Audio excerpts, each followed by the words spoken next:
it. No, my headset is after falling off. But it's back now. Good day to you, and well, good evening to you, actually. It is not day, it is in fact evening. Oh dear, what is this? Laptop. Stop playing over. I'm trying to sort out the laptop business. Sure, what else would you be doing? Hello, and welcome to Star Wars Battlefront 2. The 2017 edition, actually. I should really qualify that for the sake of my channel. Fredofasgarnia, your host as always, and tonight we shall be showcasing, I say showcasing for want of a better word, we shall be showcasing the highs and lows of arcade mode in Star Wars Battlefront 2. I'm going to turn the music down a little bit. Okay, there is one viewer, but I won't get excited because I know that's me. We will go with solo. Okay, right. I'm going to try and do this with some kind of method. I'll be playing the arcade mode, because as I explained on my last stream, welcome number one, whoever you might be. As I explained on my last stream, I do not have a PlayStation Plus membership. Make that 2, make that 1, because I don't really count. I never count in anything. As I explained on my last stream, the way this thing will work is because I do not actually have a PlayStation Plus account, we'll be playing this on arcade mode. Now this is mostly just so that I can talk a little bit about the this game, because as those long-time fans, and I hate the word fans because I guess it is roughly true, any of you fans of my old Let's Play will know that I've invested quite a bit of time in Star Wars Battlefront 2 over the years, the original, and I enjoyed it, obviously, or else why would it be on my channel? But this is... there's a bit of a complicated relationship with this one. I appreciate what they're going for with this, but it's kind of as I said about the original game, I'm a bit ambiguous. So, let's kind of go into a little bit why as we play through, but we'll start off with custom arcade. So, unlike the last iteration in the franchise, which was Battlefront 2015, this version, Battlefront 2, branches out into 3 different eras. You've got the classic Civil War era, you've got the prequel Clone Wars era, but you've also got the new sequel trilogy era, which, I mean, if you're cynical, you could argue is just the Galactic Civil War 2.0. But let's look through here. Yeah, you can choose your faction, that's normal enough, but now, you've got I think 6 maps, that's 2 maps for each era. So if you look here on Naboo, we've got Theed, which is the Galactic Republic and the Separatists. You've got Starkiller Base, which is part of the new trilogy. You've got Takodana, which again is part of the new trilogy, Maz's Castle, for any of you fans. Tatooine, which again, that's Galactic Civil War era. And the Great Temple, which is Yavin 4. Again, Galactic Civil War. And Kamino. Did I mention Kamino? Kamino was on this too. Will there be a mega loot box opening? Unfortunately not. I'm piss poor. I can't open loot boxes. Trevor Campbell, you are number 3. Welcome, man. Glad to see you back. So, for the sake of this, I'm going to go with, let's say... Do you have any opinions? Any ones you'd like to go with? I'm not going to get a consensus here, but, you know, I'll probably get 2 disparate answers. Anyone want to pick an era? Clone Wars, Galactic Civil War, or New Trilogy? My thoughts exactly, Trevor. It is good to be back as well. It's been far too long. So I'll just explain some of the dynamics here while we wait. You've got troops available who are like 5. You can choose the number of the one with guns. I'll consider that. The one with guns. I'm gonna go with guns. Anything with guns is good in my book. Except actual warfare, that's pretty grim. So, you can choose how many troops you want. Now, this is one critique that I do have of the new iteration of the series. You only have 10 people aside. So, battles feel very, very small. They feel more like skirmishes than battles. It feels like you've got 2 squads facing off, rather than 2 armies. Plus, the maps tend to feel quite small compared to the older ones, so that counts against it as well. But it could be worse. I can get over that. I'm scaling. I think I will put the AI difficulty to normal, because actually the AI are fairly competent in this. They actually will fuck you up if they're given half the chance. But then you also are allowed to put in a few different buffs, like ability recharge, your ability to recharge quicker, your player health can be higher, your enemy's health can be higher if you really want it to be. Yes, it's ordinary stuff. Ordinary stuff.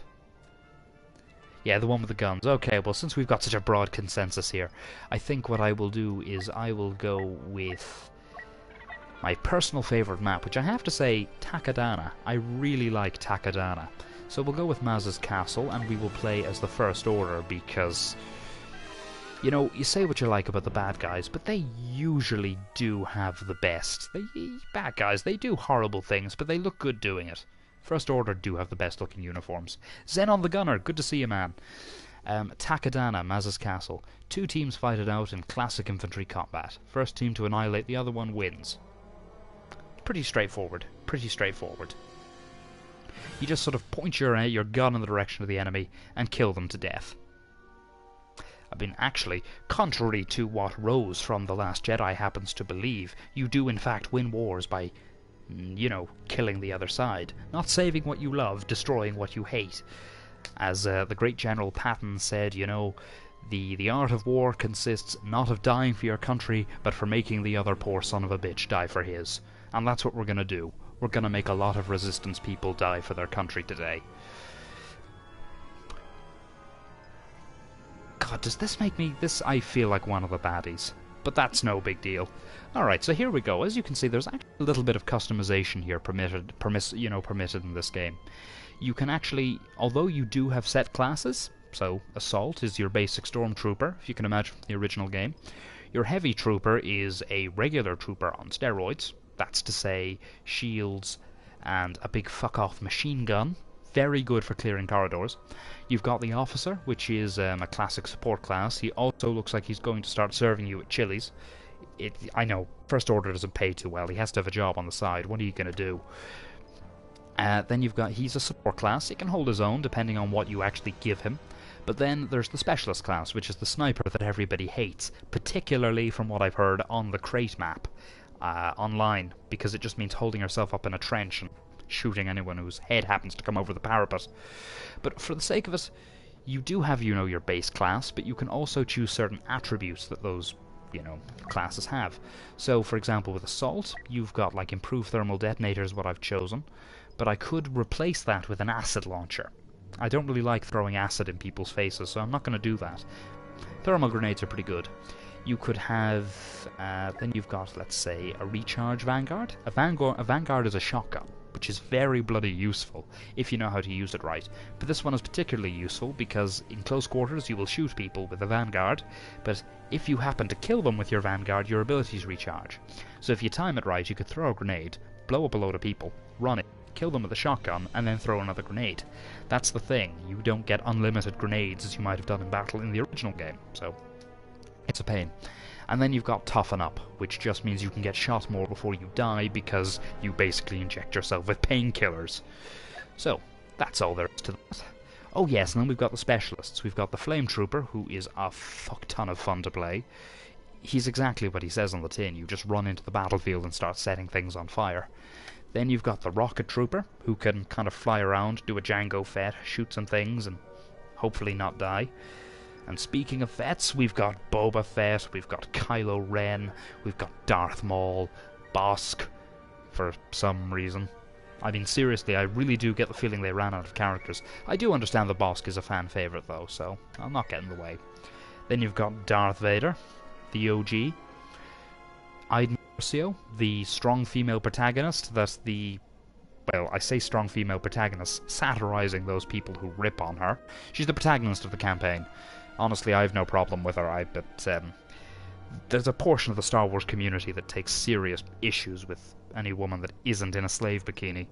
Then you've got good old Sheev Palpatine himself, and Captain Phasma, or Boba Fett 2.0.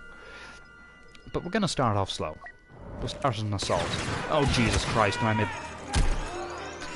Yeah, that's a thing. For some reason, if you take a few seconds to spawn, the game will throw you right in the middle of the enemy. So, yeah, not good, not good. I pronounced it wrong. What did I pronounce? Nightbot. What did I... pronounce it? Well, wait, what did I pronounce wrong? Do tell me. Oh, Bosk. How do you pronounce it? I've actually never heard it pronounced, so I mean this would be quite enlightening for me. Have I seen the new Star Trek? I haven't. I haven't kept up with Star Trek in a long time. I saw the very first series, the original series, the one from the 60s, and bits of the Next Generation, but, you know, I think I will get... This is the Netflix series we're on about, right? Okay, so, as you can see, there are red bits on the map. That represents where the enemy is. I would tell you not to walk into those... Oh dear God. Oh, they reintroduced combat rolls. These are the best thing ever. Not the food, of course. Oh, Jesus Christ. Fuck. I think I'm gonna die very, very soon. Oh. That. Oh God, I'm dead. Well, I got a 3... Aaron Gunnar. They lifted some of the original names. Ah, bless. Okay, we'll play a few rounds as an assault. I'm going to... the reason I've upped the troop count to such a high rate is kind of just so that I can showcase as many of the different classes as possible, along with a few of the different heroes. So, let's see what we've got here. Oh, nice. Oh, jeez. Okay, that didn't... That's another thing. It's very easy to die here. I'm kind of a noob anyway, but commentating and fighting is actually quite tricky. Now, I'll try to explain some things. What you saw there was you saw a squad shield deployed by the officer. This game puts a lot of emphasis on squad-based combat. So, what you will tend to see is when people spawn, they spawn together. Get it.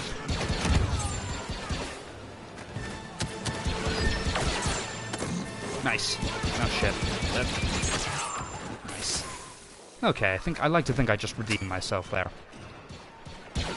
Yeah, people will spawn in groups, and that's pretty good, because it kind of encourages you not to run away and try and go all Rambo by yourself, which is kind of what I'm doing, but not by design. I didn't really plan for it to go this way.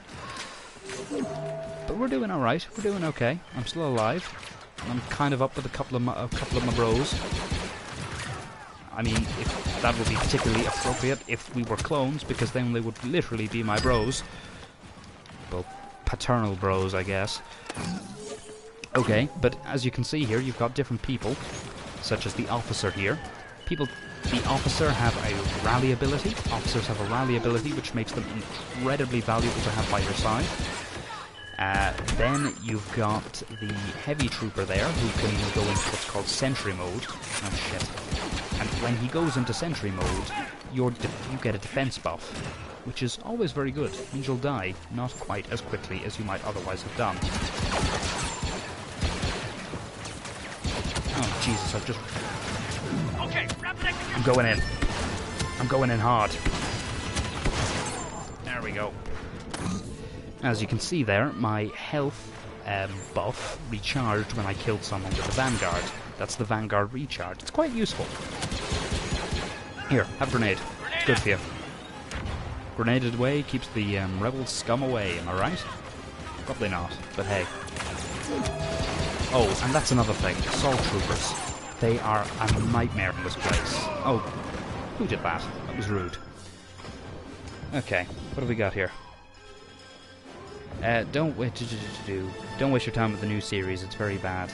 But most of the old stuff is great. Oh, I totally agree. Like, some of those old Star Trek episodes are total classics.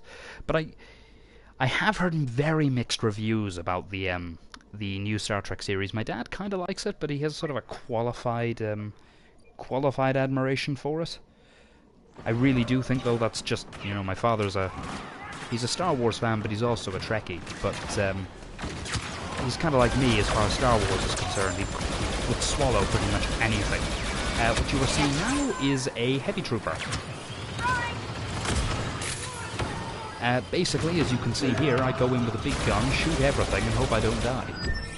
It's quite easy not to die, though, as a heavy, because they can take a beating before they go. Personally, my preference is always the assault class. I do like those a lot, but yeah, heavies are very good in certain situations, mostly corridors. I'm shook. Oh well, that went down like a lead balloon. Okay, but we'll go again. Try not to die. As you can see, there's a few different abilities he has. One of them is an impact grenade. Basically, anything within the radius gets seriously shook. Then you've got the heavy machine gun, which, well, it's a gun that shoots incredibly fast. I mean, that's what machine guns do, by definition. Then you've got the shield, which can actually make these people a real headache to bring down. As you're about to see. Now, unfortunately, it only goes in front of you, so here, have this. That worked. Oh dear, oh dear. Oh, never mind.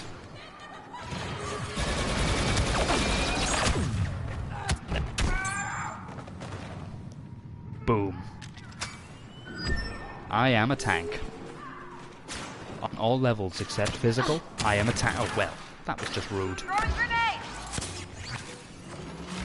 Oh, and then there's Sentinel, which actually means that you can fire without your gun overheating, and you give a defensive bonus to all around you. So, again, that's feeding back into, I think, the whole idea of squad combat. You want to support your fellows as much as it is reasonably possible for you to do. We'll move on to the officer now, just to showcase things a little bit more. Now, one thing to note with the officer.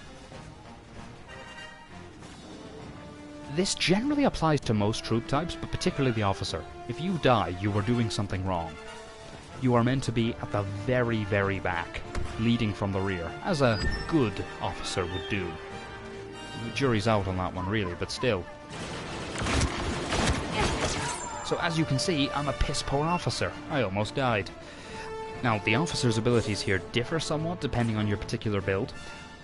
Mine is by no means optimized. The officer is not one I tend to dabble in very often.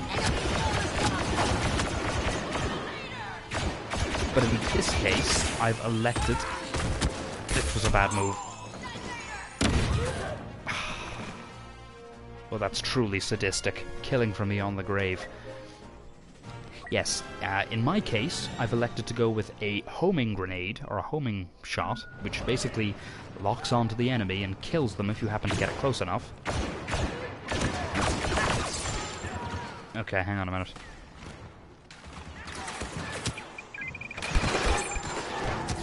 If I knew how to use it, I really think it would be brilliant, but I'm not very good with it. Then you have, of course, there's a squad shield here. Squad shield. But as far as I know, mine is quite weak. No, he's dead. Never mind. Mine is quite weak, just because of what it is. I haven't actually managed to put many points into it. There is quite a sophisticated, oh dear, upgrade system in this game, which I have not really tapped into yet. Again, it's probably a lot to do with the fact that I don't play the game online, and therefore... Oh dear. Kill him! Kill him with fire! No. I got pistol whipped. That was unfortunate. Okay, cycling really, really quickly through them. We have now got the Specialist. I'm going to try and use this one as one might an actual sniper. What you do with a Specialist is you just sort of sneak around, try not to die, and snipe people off with your sniper rifle. Pretty straightforward. Now, its star cards, or his abilities, are optimized to make this work. So, for example, here we have tripwires. Oh dear. We have you have trip mines, detonate, killing anyone who tries to sneak up on you. I suspect there might be some people coming in this direction, so I might try throwing that down. You have what's called a scanner, which basically it tells you where everyone is, and it temporarily gives you a... Oh, Jesus. Oh, Christ. Oh. Could have done with that a minute ago. It gives you a machine gun. No? Assault rifle? I'm not sure what it is. I'll be sure to try it before I die. Okay, let's try and find a nice quiet place for which to terminate people's lives. Or from which to terminate people's lives. That is another thing, by the way. The default thing that the officer has is a... whatchamacallit? A turret. That can be quite useful. Oh, Christ. Charge set on my position. This is not what I had planned. Oh. Huh, it worked. First order conceals. Oh, sorry, it doesn't scan you, it actually just makes you invisible on their scanners. But you do... so that's pretty good.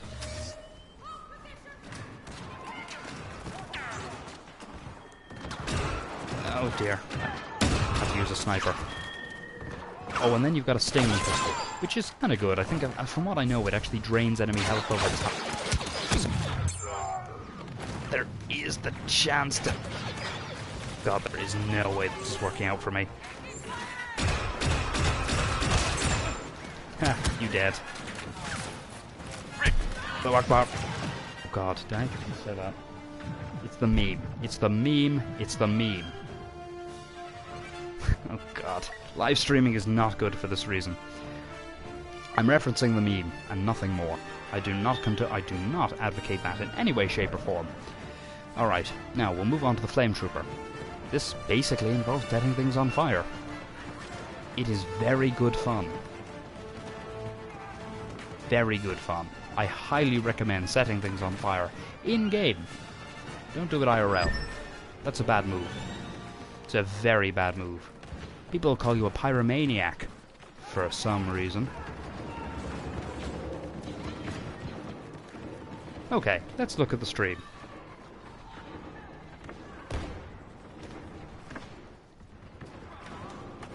Am I high or something? No. I wish I was, but no.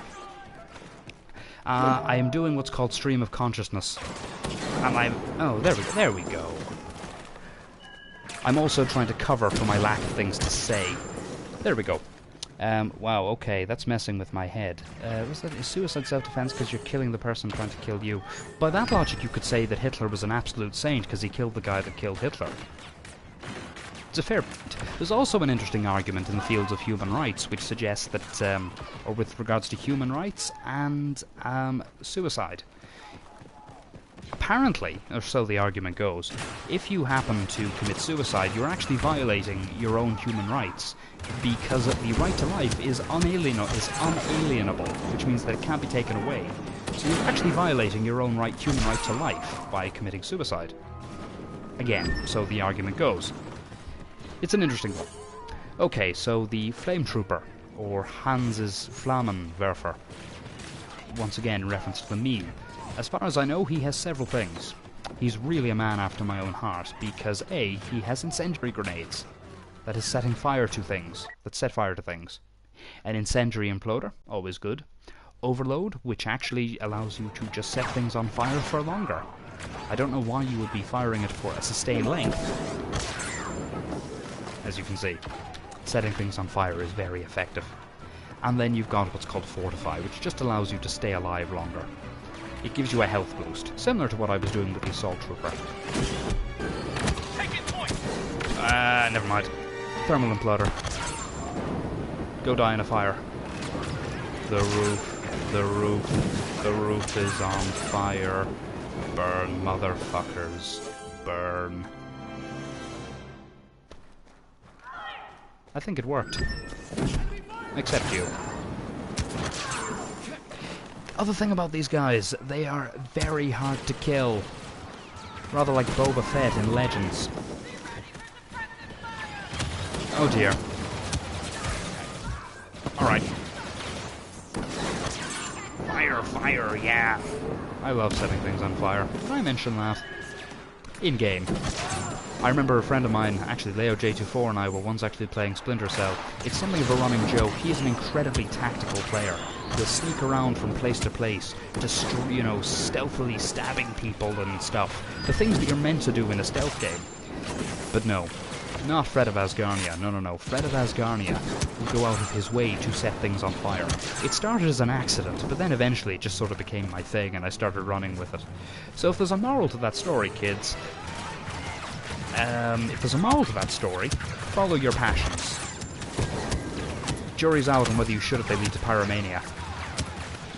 I should really make it clear I'm not a proponent of pyromania, just to put that out there again. I've heard people get lynched on streams for lesser things. And I'm dead. I was kind of hoping that would happen, because it is a very big problem with the, class. The Enforcer class is what I think we call them. They are actually very hard to kill, so moving on to the rocket trooper. Boba Fett. Ish. I mean, we never saw a rocket trooper in the films, but I think that would have been pretty bloody cool. Okay, right. Now moving on, we shall try to kill... Now, the one great thing about these guys, they are terrible in confined spaces, such as this. I really ought to get out of here, because it looks like I'm about to be ganked from several sides. But, oh dear. The pistols are surprisingly effective. Oh. There's also that. Rocket launchers. And Fists of Fury. Yeah, this is actually probably a terrible map to have a thingamabob on. Have a rocket trooper on. I might not leave it too long. Run outside though. See what... Oh god. Oh Jesus, sweet baby. Oh god, and you know what? I'm gonna leave that one be.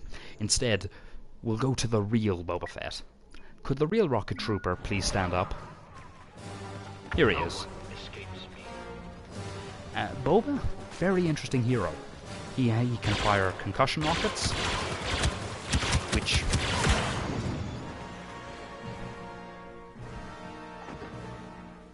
Could you excuse me while I rage quit? Alright, go to Kylo Ren. That was embarrassing. We'll come back to Boba. Alright, here we go. Kylo is a very interesting hero, mostly because he can freeze people in thin air, and chop them to ribbons. That's quite good. I would advise... Oh god, that is a fake door. It is a door that looks like a door, but is not actually a door. I suppose anything's a door if you're brave enough. Here, what's this? Oh, wait, wrong one. There we go. He's frozen. And now he's dead. See? You saw it here, folks. Song of Ice and Fire. Freezing people before setting them on fire. Right. Where are the... Oh, hang on there. Just 1 second there, guys.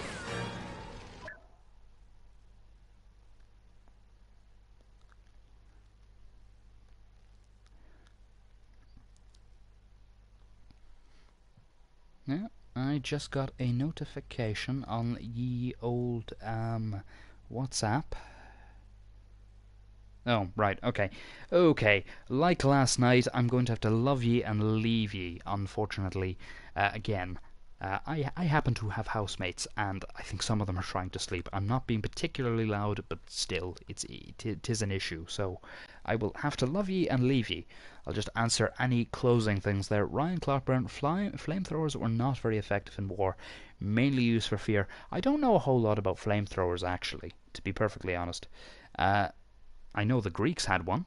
They did actually use it to set fire to walls, which was actually one of the earliest flamethrowers. You had Greek fire, which the Byzantines used, and we have now famously lost.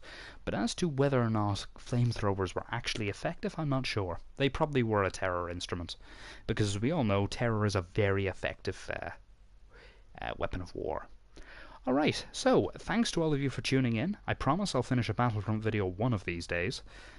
I just appear to have left it a little bit late tonight. So, thank you all for tuning in. This has been Fredofasgarnia, your host, as always, and I am signing off. Doodaloo.